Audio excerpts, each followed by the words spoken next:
সকল ধর্মের ভাই ও বোনদের প্রতি রইল আমার আন্তরিক অভিনন্দন ও শুভেচ্ছা। তো বন্ধুরা, কেমন আছেন সবাই? আশা করি আল্লাহর রহমতে অনেক ভালো আছেন। তো বন্ধুরা দেখুন, আমি কিন্তু একটি জঙ্গলের মধ্যে চলে এসেছি। তো একটি বিশেষ ঔষধি গাছের জন্য। দেখুন, সামনে যে গাছটি দেখতে পাচ্ছেন, এটা কিন্তু কচু গাছ। কচু কিন্তু কয়েক রকমের রয়েছে। এটা কিন্তু আমরা বলে থাকি জংলা কচু এবং মান কচু। তো বিশেষ করে হয়তো এই গাছটি অন্য দৃষ্টিকে অন্য নামে পরিচিত হতে পারে।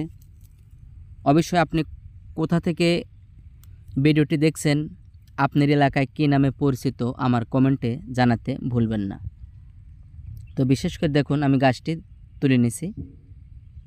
এই গাছটি থেকে যে উপকার পেয়ে থাকি, বিশেষ করে যে সকল ভাই ও বোনেরা বলেন যে আমার গিরায় গিরায় ব্যথা, গিরার ভিতরে চাবায়, এবং অনেকেরই দেখা যায় মাজার ভিতরে ব্যথা, বসলে উঠতে পারেন না, উঠলে বসতে পারেন না।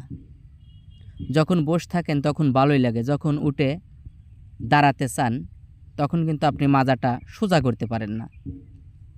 দেখা যায় অনেক জায়গা থেকেই, অনেক ডাক্তার কবিরাজের কাছ থেকে অনেক ধরনের ওষুধ খেয়েছেন, অনেকেরই কাজে লেগেছে, কাজ হয়েছে, সুস্থ হয়েছেন, আবার অনেকেই হননি। তো আমার এই পরামর্শটি যদি আপনার একটু ভালো লেগে থাকে, আপনি ব্যবহার করে দেখতে পারেন। এটা আপনার টাকা পয়সা দিয়ে কিনতে হবে না।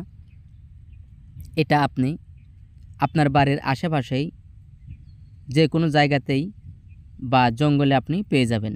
দেখুন, এটা কিন্তু বিশাল বড় বড় হয়ে থাকে। তো এটা আপনি যেখানেই দেখতে পারেন, আপনি তুলে নিয়ে আসবেন।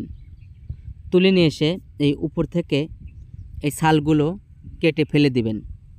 ফেলে দিয়ে এটা চাক চাক করে কেটে আপনি রোদে শুকাবেন।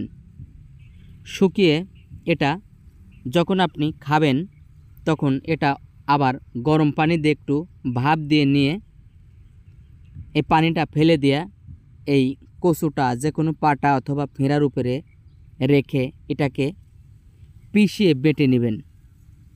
এর সাথে আরও 2টি জিনিস আপনি যুক্ত করবেন, সেটা হলো কালো জিরা এবং রসুন। এই 3টা মিলিয়ে আপনি একদম মিশিয়ে বেটে যদি আপনি টানা 7টা দিন খেতে পারেন, ইনশাল্লাহ আপনি উপকার পাবেন। তো বন্ধুরা, ভিডিওটি ভালো লাগলে একটি লাইক দিতে ভুলবেন না। তো ভালো থাকুন।